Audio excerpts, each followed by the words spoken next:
लक्ष्य पर ध्यान। किसी गांव में एक संत रहते थे।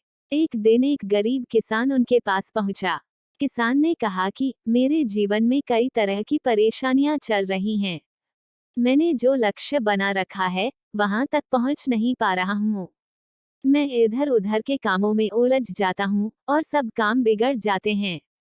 संत ने उससे कहा कि मैं तुम्हारे घर आकर तुम्हें कोई रास्ता बताता हूं जिससे तुम्हारी ये समस्याएं दूर हो सकती हैं। किसान अपने घर लौट आया।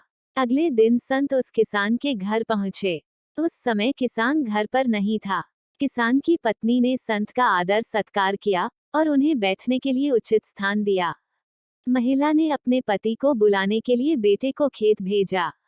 कुछ ही देर में किसान अपने घर पहुंच गया। उसके साथ एक कुत्ता भी था जो जोर जोर से हाँफ रहा था।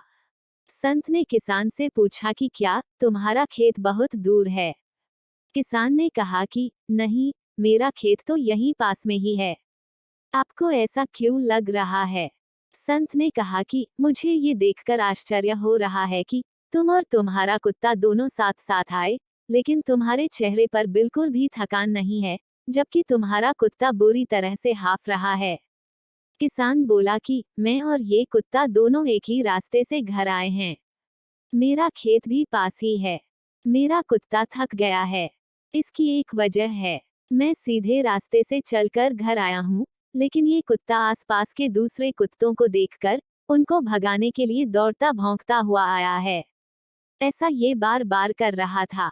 यही कारण है कि घर आते आते ये बहुत ज्यादा थक गया है। संत ने किसान से कहा कि सही बात है। ठीक इसी तरह हमारे साथ भी होता है।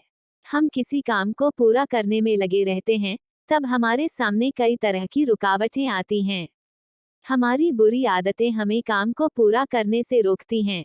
कई तरह के लालच मिलते हैं। अगर हम अपना काम छोड़कर इन बातों में उलझ जाते हैं, तो हमारा लक्ष्य अधूरा ही रह जाता है। हमें सफलता नहीं मिल पाती है। संत ने आगे कहा कि अगर तुम किसी लक्ष्य को पूरा करना चाहते हो, तो तुम्हें सिर्फ अपने काम पर ध्यान देना चाहिए। दूसरी बातों में समय बर्बाद न करें। सिर्फ लक्ष्य पर ध्यान लगाओगे तो जल्दी ही वहां तक पहुंच जाओगे। कहानी से सीख। जिंदगी में परेशानियां आती जाती रहती हैं, लेकिन हमें उनके पीछे भागने की बजाय अपने लक्ष्य पर ध्यान केंद्रित करना चाहिए। तभी हम हमारे लक्ष्य तक पहुंच सकेंगे। सफलता उन्हीं लोगों को मिलती है जो बिना रुके आगे बढ़ते रहते हैं और किसी तरह के लालच और प्रलोभन में नहीं उलझते हैं। कुछ लोग किसी न किसी वजह से वाद विवाद में, अन्य मामलों में उलझ जाते हैं, जिनकी वजह से उन्हें लक्ष्य पाने में देरी हो जाती है और वे लक्ष्य तक पहुंच ही नहीं पाते।